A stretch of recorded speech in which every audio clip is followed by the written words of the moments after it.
Hey, this is Andrew Bird, and you're watching AMBY.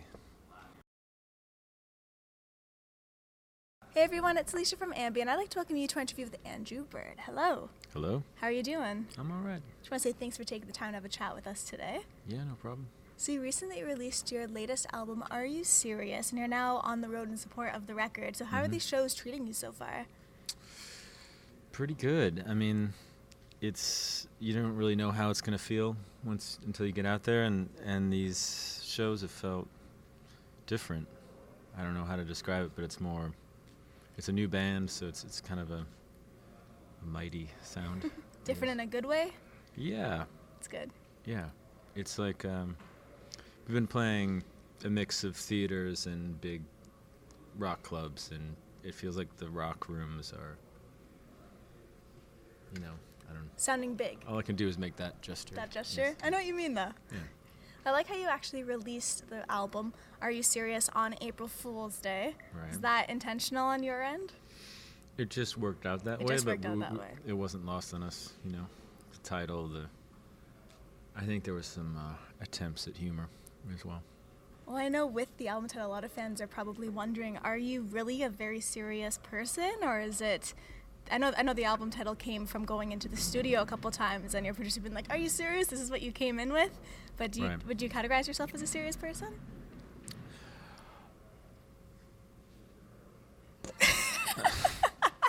What do you think? No, what I'm talking about there is like, yeah, I'm pretty serious, but it's like when I get on stage, I never walk on stage thinking, "Oh, I know what I'm doing." I tend to adopt a slight amplification of my normal personality, which is a little bit like, I feel a little more like a comedian up there I love that. than a musician sometimes. I feel like, I don't know, folks, I'm just doing my best up here kind of thing. Instead of like, adore us or something. Gesture of the interview. Yes. I don't know. I think there's a real lack of levity sometimes in songwriting. I mean, no matter how personal the songs or painful they might be or autobiographical, there needs to be a little bit of like or for me anyway, there needs to be a little bit of laughing at myself a little bit, or So in that sense, no, I'm not that serious. This is my first time witnessing that tonight, so I'm actually excited. I'm going to definitely keep an eye out for the more humorous side of things. We'll see. Well, just touching on humor, you've actually toured with some comedians and worked with them in the past. So I'm seeing Jimmy Carr in a couple of weeks when he comes to Toronto. I love comedy as well as music. So who are some of your favorite comedians? Jenny Slate, Zach Galifianakis, Eugene Merman, Sarah Silverman. There's more I could think of. Those are the main ones. Yeah. I mean, when it's good, it's really an experience.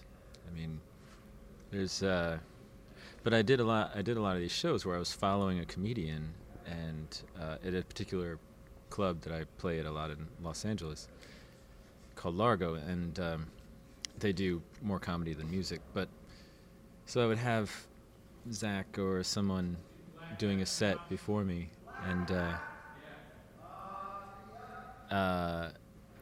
it was a really interesting dynamic. It's what led to the title as well, because you come on, no matter how much you feel like you have this levity in your song or this humor, you follow a comedian and you're like, oh, here I am with my feelings and my thoughts, and it's a totally different dynamic. But I like that, how that shift between the comedian. It really makes you feel like kind of like a chump, but it's a good thing. You've mentioned before how your songwriting changed once you were married and when you had your son. In what way do you feel it had changed initially for you? So you can definitely tell that the songwriting's changed on this new album. Yeah, I think, how could it not change? But the main way, it feels like there's an impatience with my own former self before I had a kid. That self that was more inclined towards going way off into my own internal thoughts and machinations, and there's a little more like, you know, impatience to tell what I have to tell. You know, I don't know how else to say it. It's just it's like, let's just cut through it, you know. Well, off the album, I'm really enjoying Left-Handed Kisses, which features Fiona Apple. And the video for this song is like this really sassy duel between the two of you. Was it hard to act as if you were kind of mad at each other? What was that like being in the set together?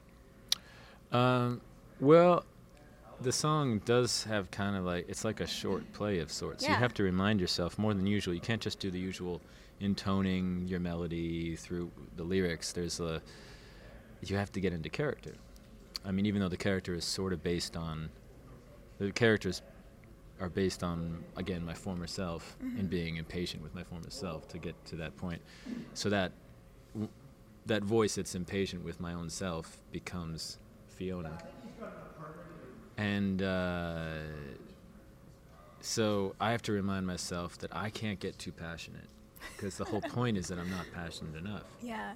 And then she just has to be pissed off, which she does. She did very well. And not that there's not more nuance to it, but I mean, she's a great, you don't really think of it this way, but she's a really good actor. Yeah. I'd say both of you were after watching that. Like, it was super convincing. I don't know, I haven't done much of that, so I felt a little bit... Is it a little weird, I guess, trying to act, or...? Yeah, I don't do many videos, and I don't do much I really don't like to lip sync, so it's really... you know, I do a move where I roll my eyes, but not much more than that. I'm just sort of trying to feel like I'd be on stage or something. And I love how you carried on your signature whistling onto this album. And I like with other artists, you kind of hear whistling here and there, but it's definitely an essential part of your sound. So for your fans who are going to be viewing, is there any kind of way you could let us know about how that all initially started, like your love for including that into your music?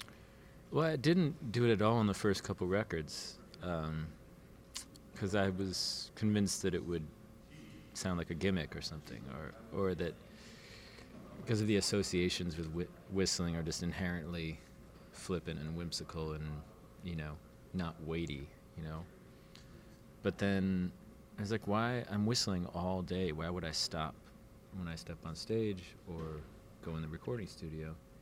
And it's the way I kind of hold the place of a melody, and usually I intend to replace it, but I'm like, I can't beat that. That's like honest.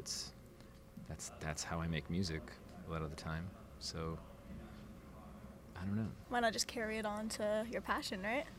Yeah, I mean, there's something about the timbre of whistling too that just kind of, I play violin. It's very, this is getting kind of geeking out on the tech stuff, but like, there's a lot of mid-range textures or tones, and the whistling is just like glass. It's a different element that cuts through everything and can grab people's attention.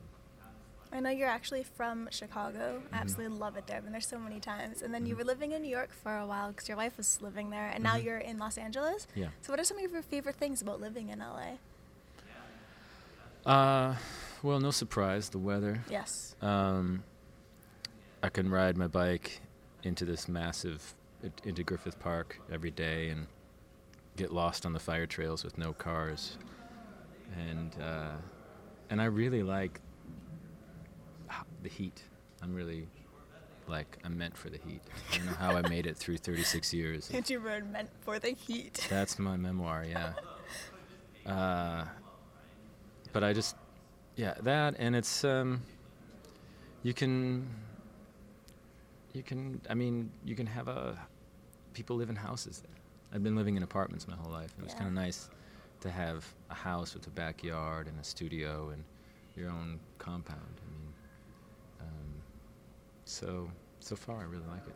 I know it's not often, but when you aren't focusing on performing and writing music, when you do have that downtime, how's it spent?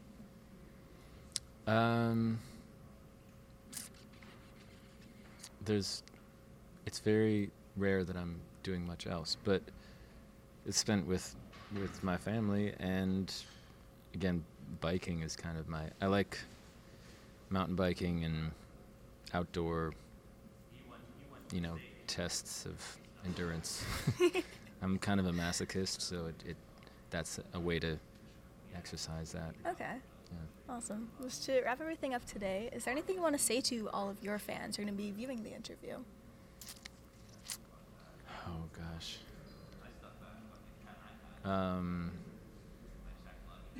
You know, just I care about you. I really care about you. Seriously. No, seriously. I believe you. I love. That sounded cheeky, but it was, anyway. No, I love that question because I always feel like the most endearing and honest answers come out of it. So, yeah. Good job, everybody. Congratulations. I just want to say thank you so much for your time today. Sure. And remember, to everyone viewing, visit us on musicblogya.com for all exclusive interviews, features, videos, and so much more with your favorite artists. We'll see you next time.